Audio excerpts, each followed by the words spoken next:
monde et bienvenue sur Kitchen. Aujourd'hui on se retrouve pour une recette hyper réconfortante et avec des ingrédients vraiment très simples. On va faire une recette qui s'appelle les kofta malai. C'est un plat un peu exotique dans le sens où on va mettre des épices comme le masala ou aussi appelé le garam masala et ça sent super bon. On va utiliser aussi du lait de coco pour un résultat hyper crémeux et hyper comfort food.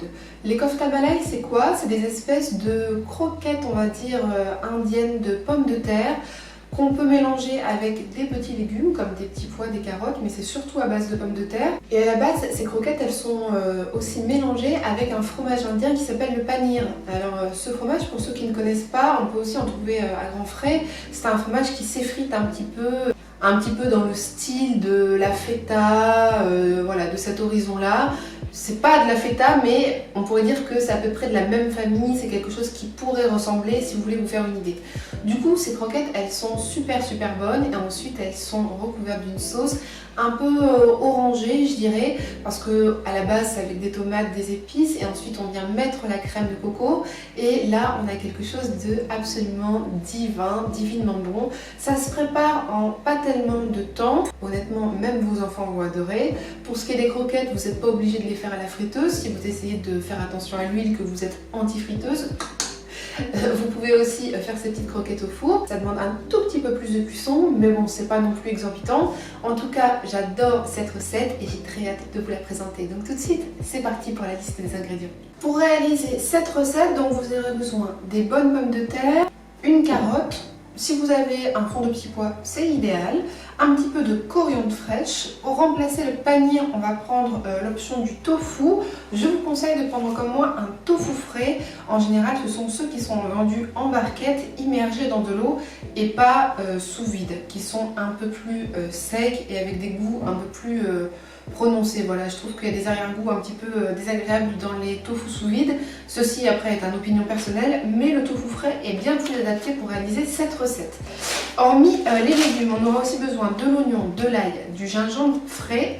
Ça c'est délicieux et on adore. Donc le fameux garam masala. Si vous voulez faire votre masala vous-même, sachant que le garam masala c'est un mélange d'épices. C'est comme le curry. Souvent les gens pensent que le curry c'est voilà, c'est comme les bâtons de cannelle ou c'est une épice. Non, c'est un mélange qui regroupe plusieurs épices entre elles. Il y a des currys doux, il y a des currys forts. Le masala c'est pareil. Il y a des choses qui peuvent se retrouver d'un pot à l'autre, mais essayez de choisir quelque chose où il y a une diversité, quelque chose où il y a un mélange assez riche et pertinent. Ce qu'on retrouve quasiment dans tous les masalas, c'est la coriandre moulue, le cumin, le curcuma moulu et des choses comme du laurier ou du romarin.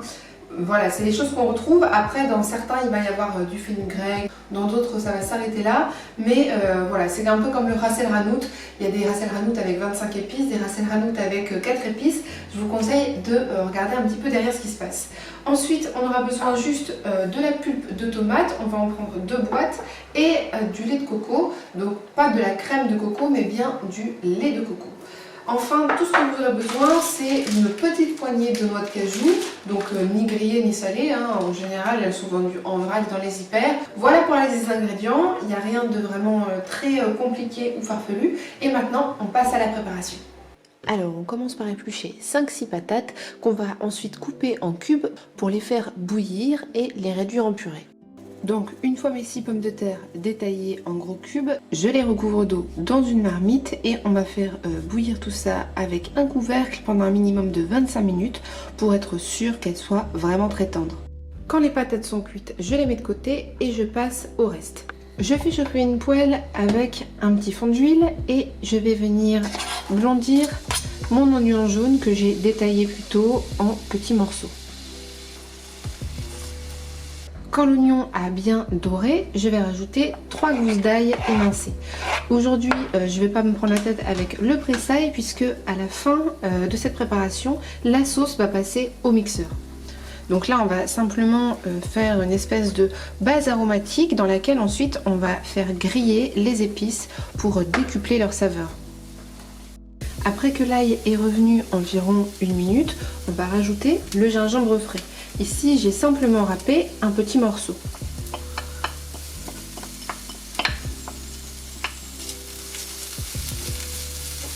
Maintenant, on va faire griller le masala. Et là, c'est le moment où les odeurs vont commencer à exploser. Si vous avez besoin de rajouter un tout petit peu d'huile, vous pouvez le faire.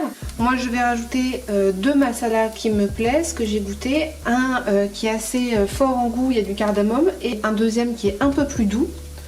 Je vais mettre un petit peu de curcuma parce qu'on veut aussi ce côté un petit peu doré. Et je rajoute un petit peu de poivre de Cayenne. C'est à peu près comme ça que commence toute véritable recette indienne. Faire un fond où on fait griller les épices dans l'huile, parce que c'est vraiment là qu'on va décupler toute leur puissance. Maintenant, je vais ajouter 2 boîtes comme ça de pulpe de tomates. Donc en été, on peut le faire avec des tomates fraîches, mais là, on est en hiver. J'avais pas envie de prendre des vieilles tomates de serre qui n'avaient pas de goût. Donc on va mettre 2 boîtes et en tout, ça fait 850 ml.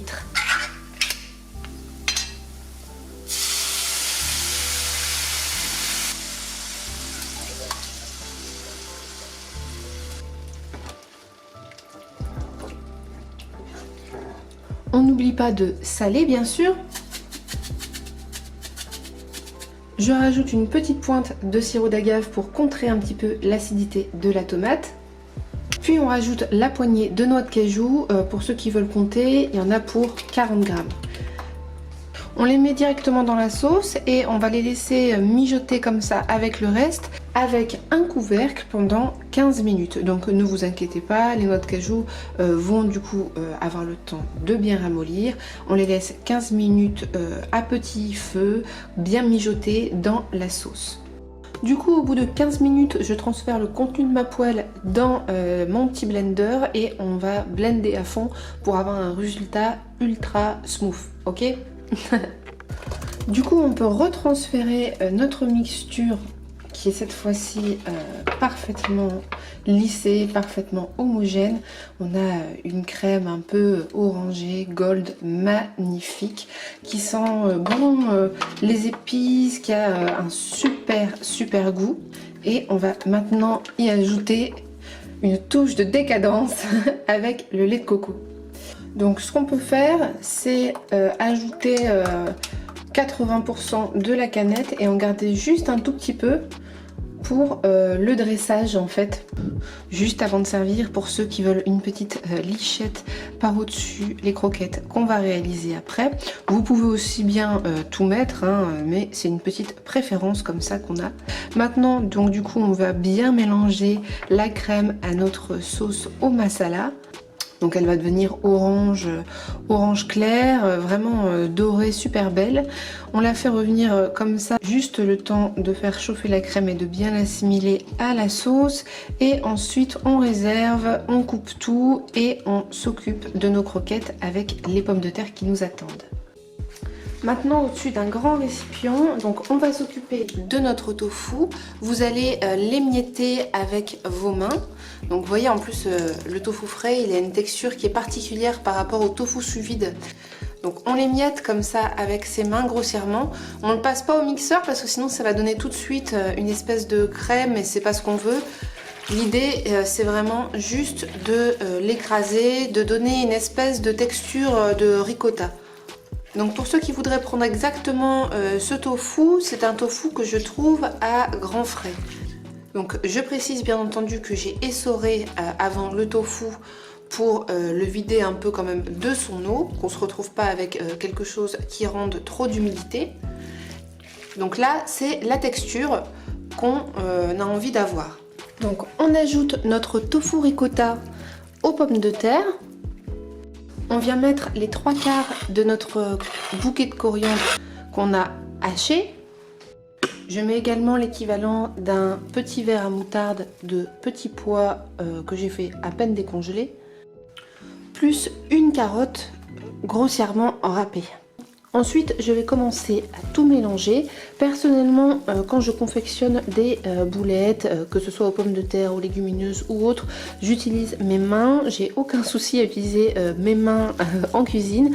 Tant qu'elles sont bien lavées, je vois vraiment pas où est le problème. Je trouve qu'on arrive à un résultat qui est plus agréable. Comme je vous avais indiqué tout à l'heure, on a légèrement fait surcuire nos pommes de terre, ce qui fait qu'à peine on les passe entre nos doigts, elles s'écrasent tout juste. Il n'y a pas besoin de mixer, il n'y a pas besoin d'appuyer avec le presse-purée. On a quelque chose qui arrive tout de suite à la bonne consistance en à peine 5 minutes. L'idée, c'est d'avoir une consistance qui fasse pas trop purée mousseline en fait, d'avoir quelque chose de pas extrêmement uniforme. Donc maintenant, on va venir assaisonner. Ici, donc, je mets le jus d'un citron. On met bien du sel, du poivre,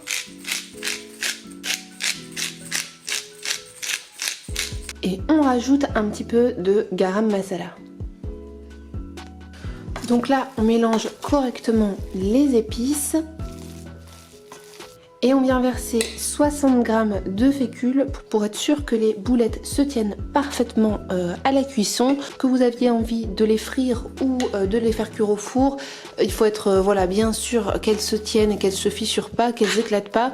Donc on ajoute de la fécule. Ici, j'ai simplement pris de la fécule de maïs. Mais si vous voulez prendre une autre fécule, ça n'a pas beaucoup d'importance. Donc maintenant, il ne reste plus qu'à préparer nos croquettes. Donc avec vos mains, une nouvelle fois, on va préparer des petites boulettes. Toutes les 2-3 boulettes, ce que vous pouvez faire, c'est rincer un petit peu vos mains. Le fait d'avoir les mains humides facilite le fait de faire des belles boulettes. Vous allez voir, essayez, c'est beaucoup plus facile. Donc on prépare toutes nos croquettes. Personnellement, je vais les frire. Je suis une fille du Nord, c'est ce qui signifie que j'ai un passif avec les frites. Plus sérieusement, c'est vrai que je trouve ça un tout petit peu plus gourmand de les faire à la friteuse, mais voilà, chacun fait comme il veut, chacun voit midi à sa porte. Vous pouvez aussi les faire à la poêle, vous mettez un certain volume d'huile dans votre poêle et vous les faites frire d'abord d'une face, puis ensuite de l'autre face, ou sinon au four. Là, il faudra compter au moins 15 à 20 minutes voilà, sur une plaque. Quand les boulettes sont frites, on a ces choses incroyablement merveilleuses. Donc là, il y a environ 25 à 30 boulettes et assez pour faire kiffer grosso modo 6 personnes. Donc là, on est clairement sur une croquette de compétition qui est croustillante à l'extérieur, fondante à l'intérieur, ultra parfumée. Et clairement, c'est une recette coup de cœur, antidépression, spécial hiver. Voilà. Du coup, il y a deux manières de faire. Soit vous présentez les croquettes à part de la sauce et chacun se débrouille, soit vous faites le service et dans ce cas-là, vous mettez les croquettes au dernier moment. Ce qui est intéressant, c'est ce jeu de texture entre une croquette croustillante, chaude et cette golden sauce incroyable. Évidemment, si vous laissez les boulettes dedans le matin et que vous dégustez ça le soir, on va perdre tout l'intérêt de la croquette et on aura quelque chose qui sera encore bon, mais voilà, juste humide et un petit peu dilaté dans la sauce, ce qui serait dommage. Du coup là, pour un dressage ultime, je mets mes petites croquettes de garam masala dans la sauce. Je viens mettre un petit peu de coriandre haché à la dernière minute au-dessus de mon plat, juste pour avoir une petite fraîcheur et parce que la coriandre ça déchire. Et je peux aussi venir rajouter ma petite lichette que j'ai gardée plus tôt de lait de coco. Et là les amis, on a une masterpiece vegan, quelque chose de pas très cher, de pas très long, de pas du tout compliqué à faire et qui rassasie parfaitement bien. Donc le repas est vraiment complet parce qu'on a l'apport protéiné du tofu, on a les pommes de terre, les légumes, on a le lait de coco associé aux épices, au curcuma, enfin bref, c'est vraiment un super plat. Je pense d'ailleurs que je vais carrément le mettre à ma petite carte de traiteur Home Kitchen. Et j'espère aussi que vous allez l'essayer chez vous. En attendant, 3 derniers petits conseils pour ne pas rater les boulettes et si vous les faites à la friteuse, évitez qu'elles se craquent complètement à la cuisson. Premièrement, évitez à tout prix de rajouter de l'humidité. Donc bien essorer le tofu avant de l'émietter au doigt. Et si vous ajoutez des choses comme moi j'ai ajouté des petits pois congelés, idem, faites-les décongeler avant pour ne pas ajouter la glace qui a fondu jus qui va rajouter de l'eau. Si votre farce a trop d'eau, vous n'allez pas forcément le voir à l'œil, mais quand vous allez les frire, la croquette va se dilater et là vous risquez d'avoir un grand moment de seum et de solitude en voyant vos croquettes se faire la malle dans l'huile de la friteuse.